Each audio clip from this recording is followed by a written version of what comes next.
Good day, gang. It's David Gupple, Thinker Farmer here, and I'm in Roanoke, Virginia, and today I'm visiting, well, a friend, and anyway, I'm visiting their farm today. Caleb, why don't you tell us about your farm? Yeah, so we've got a little place here in Blue Ridge, Virginia. We raise grass-finished Holstein beef and pastured poultry and eggs, and we've started this probably 4 or 5 years ago. And real small scale, we raise about 20 head a year and get them processed. And I'm a local customer base here in Roanoke and Bedford and Lynchburg. Our website is Calhoun Livestock and calhounlivestock.com. We ship across the U.S. and yeah, we really started from scratch. We were really inspired by Greg Judy's book, No Risk Ranching, and kind of use that as a manual for all that we do here. And so everything is real threadbare, but very functional, and yeah, what's unique about your tell us a little bit about how you're marketing, and then what's unique about your product? Yeah, so we do most of our marketing online using Facebook and our website, and our product, the grass finished Holstein beef, is really our centerpiece.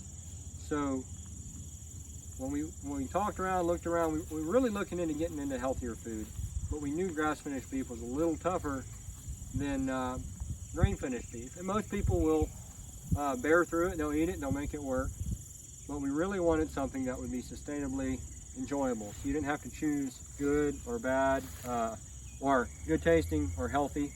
So we found out with Holsteins, they're just so much more tender naturally, but they're feed inefficient, and so when you're paying for grain pound for pound, you're going to put a lot more through these animals than you would a Black Angus or Hereford or something. Right. So, but when we're out here on grass, we don't really notice the difference when they're eating a lot more grass than the others. And as a matter of fact, I think that means they have a lot more nutrients pass through them, and they can get advantage of the better ones.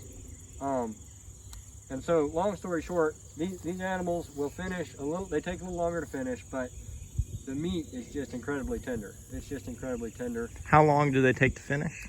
They're around 34 or 36 months. Okay. Get them there. Like to get them to 1,400 pounds. And yeah, very, very tender meat. And it's grass finished. You get that health benefit, and you're able to enjoy the beef too. So. And this pretty lady sitting next to you is, who's she? Caleb or Taylor? My wife's Taylor. Yep. Hey everybody. I think another good point is the Holsteins tend to be a lot more docile, so they're a lot easier to work with. Makes working with them a lot more enjoyable. They don't tend to stampede around, or they're just a very docile, gentle breed, so that also helps the whole experience. Yeah, gang. That if you walk out and leave the gate open, they'll shut it behind you because they're just so well behaved. Gang, Caleb and Taylor, I've been with their cows. Of course, y'all know I've been at Greg Judy's now 10 months. And I mean, we're literally 15 feet away from these cows. That I can tell you, because I've been in Greg Judy's herd now 10 months. They're pretty much comparable in terms of their docility. And back to you, Caleb and Taylor. Y'all believe that the tenderness and the flavorness in the meat is partially or in large proportion to the fact that they're so docile. They don't, I mean, if you have to handle them, I mean, you don't even have a handling facility, Caleb. Nothing. And these animals are so easy to work just with poly wire. You're loading them up. One of our tricks for that too is, in addition to them just being so docile, is that we move the whole group to another farm at least 3 times before they go to get processed. So they're always looking forward to the next field of grass when they get on the trailer, so there's never any stress. And we'll come out here with 1 reel, no electric on the reel, no electric on the line, and we can sort through the group. I actually watched Greg Judy doing some of that and learned a lot from that. Yeah. Sort through the group and just walk them up onto the trailer. That's right. Nothing, and no infrastructure. And we actually follow the Joel Salatin basic H worming process too. Okay. So we do that on occasion. There's really not any handling to do. There's not much, and when it comes down to it, you can reach out and touch them. So yeah, it makes it simple. So Caleb, you've mentioned Greg Judy several times. You've really enjoyed his books a lot. And what was, I mean, it sounds like how do you think you would have gone about it differently if, I mean, you told me you don't read a lot of books, but you're going and doing this. How'd you decide to start this thing? Well, I grew up just working around cattle. I got a job at a local stockyard when I was young, and I really love working with animals and being outside. So really it came down to, how do I create a life where I'm spending my time out here working with animals, making happy animals, and do that for a living. And then alongside those lines, I had a bout with cancer. I've had it twice, and I'm very thankful that I'm cancer-free now. But all that combined made us really focus on nutrition and focus on the grass finishing beef. We just learned about how healthy that is.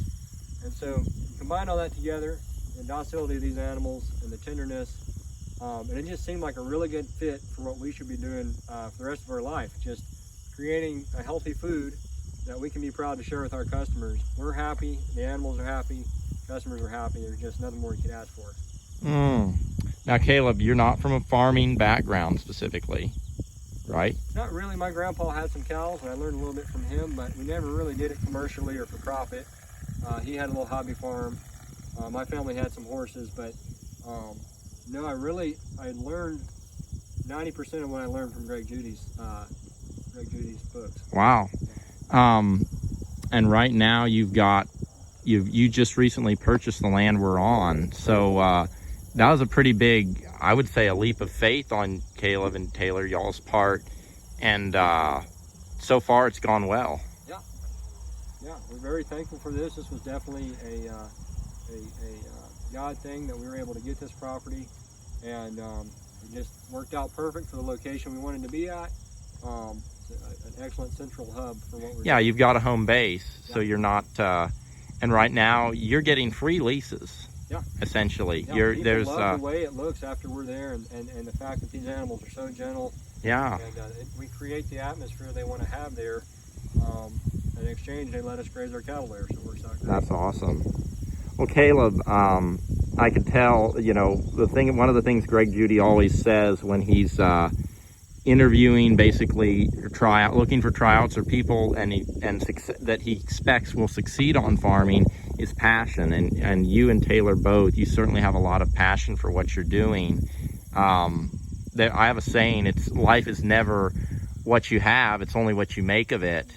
And you're really making a go at this. I think it's tremendous. Do you have any specific questions or things you want to say? No, I guess the one thing we talked about on this little tour we did with you earlier was, I kind of joke about it, but I always say don't read too many books, right? Because a little bit of everything we've done here wasn't possible from what we've read, right? We don't have any infrastructure. We started from nothing. But in doing that, we were able to push some boundaries and do some things like raise Holsteins for beef. Yeah. That nobody else would do because the literature says you shouldn't. And I would just recommend to people, open your horizons there and don't get too fixed on ideals. Try some different things. And really, you mentioned passion. I think doing what you love is the most important thing, because at least in my experience, when you're starting a business, you'll have some times where that's the only pay you get, is the enjoyment you get out there. That is so true. I think that's a big takeaway there. So. Well, that's awesome, Caleb. And what again is the name of your website? CalhounLivestock.com. Well, that's great, Caleb. Taylor, do you want to add anything? I don't think so. Alrighty. That sums it up. Alrighty, well, gang, it's been really phenomenal getting to visit with Caleb. It was kind of an unexpected part of my trip here to Virginia. And with that, Thinker Farmer is going to sign off and wish you all a blessed day.